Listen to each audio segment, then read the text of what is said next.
ఆయన్ని ఇంప్రెస్ చేసేదానికి ఒక పసుపచ్చ చీర, తెలుగుదేశం పార్టీ కలర్ చీరని కట్టుకొని ఆయన్ని కలిసి ఆయన్ని అభినందించడం, ఆయనతో చర్చలు జరపడం, ఆయనతో కుట్రలు చేయడం, ఇంతకన్నా దారుణమైనటువంటిది అమానవీయమైనటువంటి ప్రవర్తన ఎక్కడైనా ఉంటుందా అని నేను ప్రశ్నిస్తా ఉన్నా. ఎంత దురదృష్టం అంటే, మీరు చేస్తున్నటువంటి పని ఈరోజు కొన్ని ఆస్తుల్ని జగన్ గారు మీకు ఇవ్వాలనుకున్నా ఇవ్వలేని పరిస్థితిలో ఎందుకున్నారన్నటువంటి విషయం కూడా మీ అందరికీ కూడా తెలుసు. ఎందుకు ఆయన జైలుకు వెళ్లాల్సి వచ్చింది, దీనికి కారకులు ఎవరు అన్నటువంటిది రాజశేఖర రెడ్డి గారి మరణం తర్వాత ఆ కారకులు ఎవరన్నటువంటిది మీకు తెలుసు. ఆ కారకులు శంకర్రావు అయితేనేమి, కాంగ్రెస్ పార్టీకి చెందినటువంటి శంకర్రావు అయితేనేమి, ఎర్రంనాయుడు అయితేనేమి. ఎర్రంనాయుడు ఎలా చనిపోయాడో మీకు తెలుసు. భగవంతుడు ఉన్నాడు, ఎవరైనా తప్పు చేస్తే శిక్షించేదానికి భగవంతుడు పైన ఉన్నాడు అన్నటువంటి విషయం. అశోక్ గజపతిరాజు మర్చిపోయారా? ఇక శంకర్రావు, ఎర్రంనాయుడు, అశోక్ గజపతిరాజు, బైరెడ్డి రాజశేఖర రెడ్డి, వీళ్ళని ఉపయోగించుకొని స్వర్గీయ రాజశేఖర రెడ్డి గారి తనయుడు జగన్మోహన్ రెడ్డి గారిని జైలుకు పంపించినటువంటి విషయం మీరు మర్చిపోయారా షర్మిలమ్మ గారు అని నేను ప్రశ్నిస్తా ఉన్నా. లేక మరిచిపోయారా? మరిచిపోయినట్టు మీరు మీ యొక్క స్వలాభం కోసం మీరు నటిస్తున్నారా అన్నటువంటి విషయాన్ని నేను ప్రశ్నిస్తా ఉన్నా. ఇలాంటి నటనలు రాజకీయాల్లో అవసరం లేదు షర్మిలమ్మ అనే విషయాన్ని కూడా నేను మీకు తెలియజేస్తా ఉన్నా. షర్మిలమ్మ గారిని చిన్నప్పటి నుంచి నాకు 67 సంవత్సరాలు. జగన్ గారిని కానీ షర్మిలమ్మని కానీ చిన్నప్పటి నుంచి చూసినటువంటి వ్యక్తిని. రాజశేఖర రెడ్డి గారి తండ్రి రాజారెడ్డి గారి దగ్గర పనిచేసినటువంటి వ్యక్తిని ఆడిటర్గా. నన్ను వైవి సుబ్బారెడ్డి గారు ఆమెకి చిన్నాన్న అవుతారు. ఆ కుటుంబంలో అనుబంధాలు ఉన్నటువంటి, ఆ కుటుంబంతో అనుబంధాలు ఉన్నటువంటి వ్యక్తిగా ఏదైనా మంచి మాటలు చెప్తే పర్వాలేదు, కానీ మమ్మల్ని ఉద్దేశించి మీరు ఒక వ్యాఖ్యానం చేశారు. ఏందో తెలుసా? జగన్మోహన్ రెడ్డి గారి మోచేతి నీళ్లు తాగుతుండు, ఆయన వల్ల లబ్ధి పొంది ఈ రకంగా మాట్లాడుతున్నాము అన్నటువంటి విషయాన్ని మీరు పదే పదే ప్రస్తావించడం జరిగింది. మీ ప్రెస్ మీట్లు ఈటీవీలో వస్తాయి, ఆంధ్రజ్యోతిలో వస్తాయి, TV5లో వస్తాయి, మహా టీవీలో వస్తాయి, కానీ మేం ప్రెస్ మీట్లు పెడితే ఈ టీవీల్లో రావు. ఈ టీవీలన్నీ కూడా ఎల్లో మీడియాకు సంబంధించినటువంటివి అన్నటువంటి విషయం మీ అందరికీ కూడా తెలుసు, ప్రజలందరికీ కూడా తెలుసు. ఎల్లో మీడియా అజెండా కూడా ప్రజలందరికీ కూడా తెలుసు. ఒకటే, మీ అందరూ కూడా కలిసి పనిచేస్తున్నారు కాబట్టే ఈ రకంగా మీరు అన్నగారి పట్ల వ్యతిరేకంగా మీరు స్టేట్మెంట్స్ ఇస్తున్నారు, ప్రవర్తిస్తున్నారు అన్నటువంటి విషయాన్ని నేను తెలియజేస్తా ఉన్నా. రాష్ట్రంలో ప్రతి ఇంట్లో చెల్లెమ్మలు ఉంటారు, ప్రతి ఇంట్లో ఉంటారు, అక్కలు ఉంటారు, చెల్లెళ్ళు ఉంటారు, తమ్ముళ్ళు ఉంటారు, అన్నలు ఉంటారు. కానీ శత్రువుకి మేలు చేసేదానికి ఎవరు మన శత్రువు? చంద్రబాబు నాయుడు, కాంగ్రెస్ పార్టీ. శత్రువుకి మేలు చేసేదానికి స్వంత అన్నైనటువంటి, మీకు స్వంత అన్నైనటువంటి జగన్మోహన్ రెడ్డి గారిని వెంటాడి కాటేసి విషపు పాము లాంటి చెల్లెమ్మను నేను ఎక్కడ ఈ యొక్క ఆంధ్ర రాష్ట్రంలో కానీ, తెలంగాణలో కానీ, భారతదేశంలో కానీ నేను చూడలేదమ్మా షర్మిలమ్మ అని నేను చెప్తా ఉన్నా. ఎంత అన్యాయం! మీ తండ్రి గారు చనిపోవడానికి, మరణానికి కారకులైనటువంటి వారితో మీరు చేతులు కలుపుతారా? 16 నెలలు జైల్లో పెట్టి బెయిల్ రాకుండా హింసించినటువంటి కాంగ్రెస్ పార్టీ పిసిసి అధ్యక్షురాలుగా మీరు అధ్యక్షత వహిస్తారా? చంద్రబాబు రాజశేఖర రెడ్డి గారిని ఉద్దేశించి ఎంతటి క్రూరమైనటువంటి చావు చస్తాడో అనే ఆ వ్యాఖ్యానించినటువంటి చంద్రబాబు నాయుడిని, మరణానికి కారకుడైనటువంటి చంద్రబాబు నాయుడుతో మీరు కుట్ర పన్నుతారా మీ అన్న పైన అని నేను ప్రశ్నిస్తా ఉన్నా. ఇక కెమెరా ముందు నిన్న ప్రెస్ మీట్లో మీరు కన్నీళ్లు పెట్టుకున్నారు. మీరు కన్నీళ్లు పెట్టుకున్నారు. ఆ కన్నీళ్లు పెట్టుకొని మాట్లాడుతుంటే మీరు ఒక్కటి గుర్తించారా? ఎవరి కోసం కన్నీళ్లు పెట్టుకున్నారు? ఆ కన్నీళ్ళకి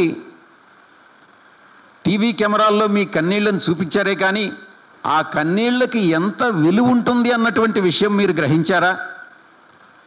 ఆ కన్నీళ్లకు విలువ లేదమ్మా. ఎందుకంటే స్వర్గీయ రాజశేఖర రెడ్డి గారు పైనుంచి ఆయన ఆత్మ క్షోభిస్తూ ఉంది. ఈరోజు ఆత్మక్షోభానికి చేస్తున్నటువంటి మీరు కన్నీళ్లు పెట్టుకున్నంత మాత్రాన ప్రజలు నమ్ముతారని మీరు భావించవద్దు అని నేను చెప్తా ఉన్నా.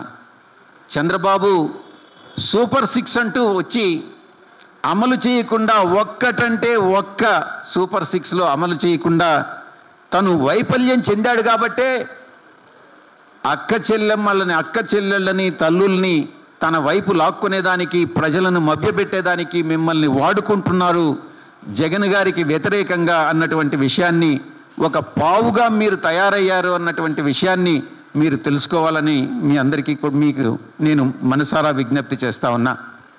మరికొన్ని విషయాల్ని, ఆస్తులకు సంబంధించినటువంటి విషయాల్ని మీకు తెలియజెప్పాల్సినటువంటి అవసరం ఉంది.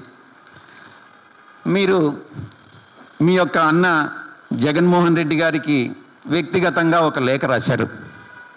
ఆ లేఖ టీడీపీలో ఉన్నటువంటి చంద్రబాబు నాయుడు చేతికి ఎలా చేరిందమ్మా అని నేను ప్రశ్నిస్తా ఉన్నా. ఆ తర్వాత మీరు ట్వీట్ కూడా చేశారు. మీతో చేతులు కలిపినటువంటి చంద్రబాబు నాయుడు, ఆయన పార్టీలు, మీడియా సంస్థలు జగన్మోహన్ రెడ్డి గారిని వ్యక్తిత్వ హననం చేస్తుంటే మీరు దానికి ప్రేక్షక పాత్ర మాత్రమే కాకుండా మీరు కూడా దా కుట్రలో భాగస్వామి కావడం అన్నటువంటిది చాలా చాలా శోచనీయమైనటువంటి విషయం. జగన్ గారు ఇక కొన్ని విషయాలు ఆస్తులకు సంబంధించి మీకు చెప్పాలి. ఆస్తులకు సంబంధించి నేను ఒకటే చెప్తా ఉన్నా. ఎంఓయు రాశారు. ఎంఓయు మెమొరాండమ్ ఆఫ్ అండర్స్టాండింగ్ ఎవరి మధ్య జరిగింది? జగన్మోహన్ రెడ్డి గారి మధ్య, షర్మిలమ్మ గారి మధ్య. ఎప్పుడు జరిగింది? 2019 ఆగస్టులో జరిగింది. అది ఆయన జగన్మోహన్ రెడ్డి గారు ముఖ్యమంత్రిగా అయిన తర్వాత జరిగింది. ఆ రోజు అప్పటికి 2009లోనే రాజశేఖర రెడ్డి గారు చనిపోయారు.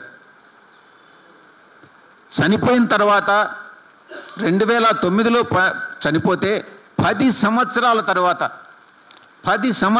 తర్వాత జగన్మోహన్ రెడ్డి గారే స్వంతంగా పిలిచి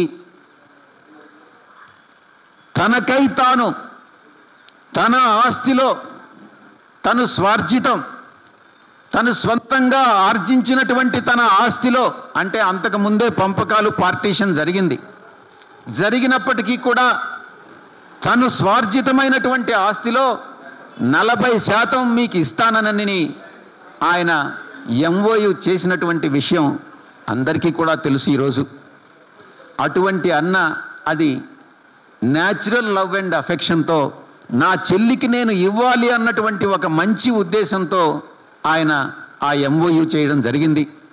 అది ఆ ఎంఓయులో చాలా స్పష్టంగా చెప్పుంది. కోర్టుల్లో కేసులు పరిష్కారమైన తర్వాత ఆయన ఆర్జించినటువంటి స్వార్జితమైనటువంటి ఆయన ఆస్తిలో 40% ప్రేమతో నా చెల్లెలకి ఇస్తాను అని చెప్పినటువంటి మాట వాస్తవం. కోర్టు కేసులు అయిన తర్వాత అన్నటువంటిది మీరు ఇక్కడ అర్థం చేసుకోవాల్సి ఉంటుంది. దానికి మీరు ఒక్కసారి ఆలోచించండి. మీ గుండెపైన చేసుకొని మీరు చెప్పండి, మీరు రిటర్న్ గిఫ్ట్గా జగన్మోహన్ రెడ్డి గారికి ఏమి ఇచ్చారు అన్నటువంటి విషయం. మీరు రిటర్న్ గిఫ్ట్గా జగన్మోహన్ రెడ్డి గారికి మీరిచ్చింది చంద్రబాబు నాయుడు, ఒక దుర్మార్గపు ముఖ్యమంత్రి, ఎవరైతే రాజశేఖర రెడ్డి మరణానికి కారకుడో అటువంటి వ్యక్తితో మీరు లాలూచీ పట్టడం, మీరు కుట్ర చేయడం, మీ అన్నకు వ్యతిరేకంగా అతనితో లాలూచీ పడి మీ అన్నని ఇబ్బంది పెట్టేటటువంటి కార్యక్రమంలో భాగంగా మీరు చేయడం ఆయనకి ఇచ్చినటువంటి మీరు రిటర్న్ గిఫ్ట్. ఇక ఎందుకు జరగాల్సి వచ్చింది? ఎందుకు ఈ రకంగా జరిగింది? కోర్టు కేసుల తర్వాత ఎందుకు ఇవ్వాలని అన్నటువంటి నిర్ణయం తీసుకోవడం జరిగింది? దానికి 2 రిటైర్డ్ సుప్రీంకోర్టు జడ్జెస్ ఒక లీగల్ ఒపీనియన్ ఇచ్చారు. ఆ లీగల్ ఒపీనియన్లో చాలా స్పష్టంగా ఈ యొక్క సరస్వతి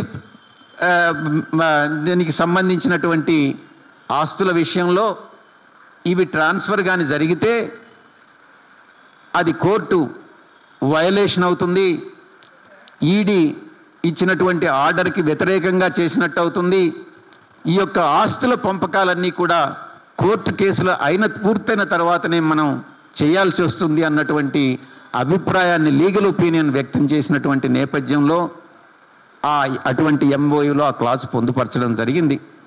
కానీ మీరేం చేశారు? షేర్ సర్టిఫికేట్స్ లేకుండా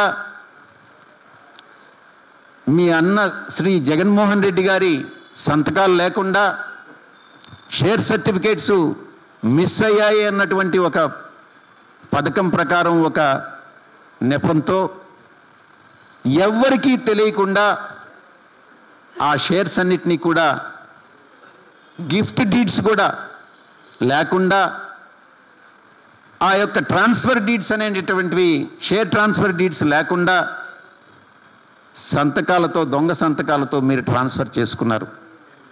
దాని యొక్క రిజల్ట్ ఏందనేది మీరు ఒక్కసారి ఆలోచించారా?